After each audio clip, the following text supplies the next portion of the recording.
Hey guys, Ryan Swanson here at District Cutlery. Real quick, got this knife I want to talk about. Basically, I was kind of in the weeds yesterday, grinding away. We've been pretty busy here at the shop. I picked up this order, and I looked at this blade, and I just sort of gave a like, what the heck moment. And let me show you. This is Tsukunari HAP 40, and I'm going to share with you a little bit like how I assessed this and kind of like how I diagnosed what happened with this knife. And it's sort of like it's almost sort of sad about what happened, but let me show you here. So let me do a little close-up right here, sail on the edge. So some of the problems here, okay, we've got this choil coming back up here, the heel, not the choil, but back by the heel. It's rounded up here, and you've got this big right-handed biased edge here. Now the backside is just like a small little, like it's called a micro bevel or whatever, but it's purposefully been ground on the right side by what looks like a Tormek, which is a small water stone used for sharpening. It's relatively slow. It's cool, but it's slow. It's sort of like what maybe new professional sharpeners may use. And I'm kind of looking at it, I was like, you know what happened with this blade is that this customer probably like took it somewhere to like a farmer's market. Maybe it had some damage. And this guy probably, the sharpener was using a Tormek and didn't know what really quite exactly how to handle the repair. It just came in way too much and ground too much. So it just sort of like, I'm going to have to fix this. I didn't have time yesterday because it's going to take a while to fix it. And the customer came back last night to see if his knife was ready. And I kind of had to explain the situation. And I asked him like, hey, what's the deal with this knife? And he's like, well, I had a chip out of it. And I took it somewhere. This guy at a farmer's market. And I was like, what, did he have a Tormek or something? He's like, yeah. So like, I sort of called it right away. I knew exactly what had happened. And I knew the exact tool what was happening, and like it's just what I've seen is that you have to be careful where you're dropping your knives off. Okay, especially this is a Tsukunari HAP 40. It's probably like a $350 knife. We sell these, but I don't think we have them. I don't think he got this one here.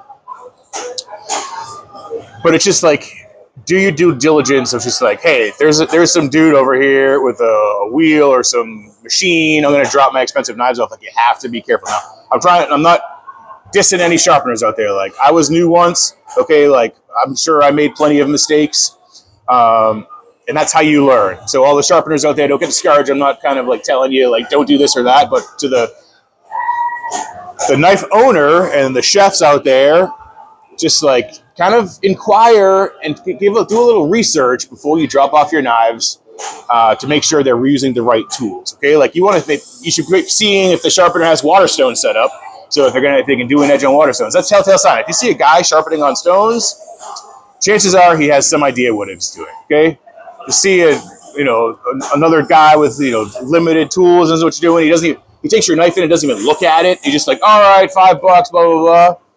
You got to be careful. Okay, he may handle some of the cheaper knives, whatever, the commercial grade knives, but if you're gonna hand over your kind of like really super nice, like this Tsukunari, you're gonna be disappointed what happens. So I'm gonna fix this blade. What I'm gonna have to do is, okay, so again, this heel is coming up, so I've got to bring everything back up into this to make this the lowest point, and then of course I've got to thin down this side. Now the problem here is because this edge is so pronounced because this is the funny thing too, is that the sharpener put a right-handed edge, trying to make it like a righty, not understanding like chisel ground knives or anything, where like the majority of Japanese chef knives are 50-50 edges, okay? So he was thinking that, oh, it's a Japanese knife, and he tried to grind it like a Yanagi or Deva or something like that. We put a right-handed edge on there. But the thing is, this customer's a lefty, so he sort of got a laugh out of it, being like, oh, it's just like, it keeps piling on. So back to it, I'm going to have to thin this right side out more than the left side. What's going to happen now, the cladding, because the cladding is soft, the cladding line is going to be up super high here because I've got to do all my grinding on the right side. So this will get me into like 70-30 edges and all those right-handed bias edges where like they really don't even do too much, except they make you end up grinding away a lot of the cladding on one side more than you should the other. I'm going down a big rabbit hole right now, but I'll try to post up some before and after photos. Of course, getting back to it, like if you're wondering where to send your knives, like we offer mail-in sharpening service. Our turnaround is generally 24 hours. Okay, stuff like this this is our forte. This is our specialty, fixing things like that. Like assessing this, like I was like the knife detective yesterday, right? Like I got called exactly what happened. I knew it. It was like to the T, exactly what I thought. And the guy was like, he was a nice guy, and I'm sure of that. And again, I'm not talking crap about other sharpeners. I was sharpening once. It's just on the customer end and the consumer end, just do a little bit of research to know that your knives are going to be in good hands, okay?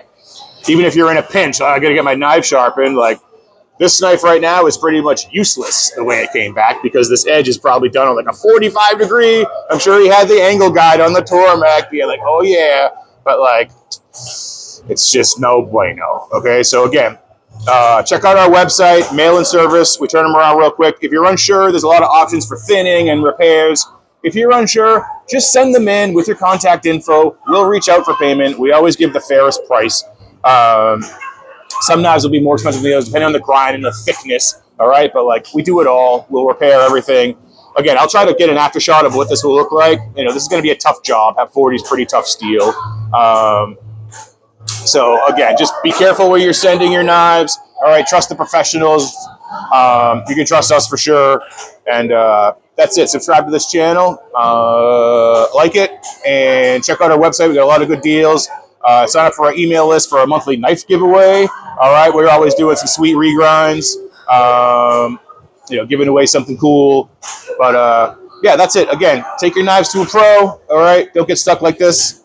And check you guys out later.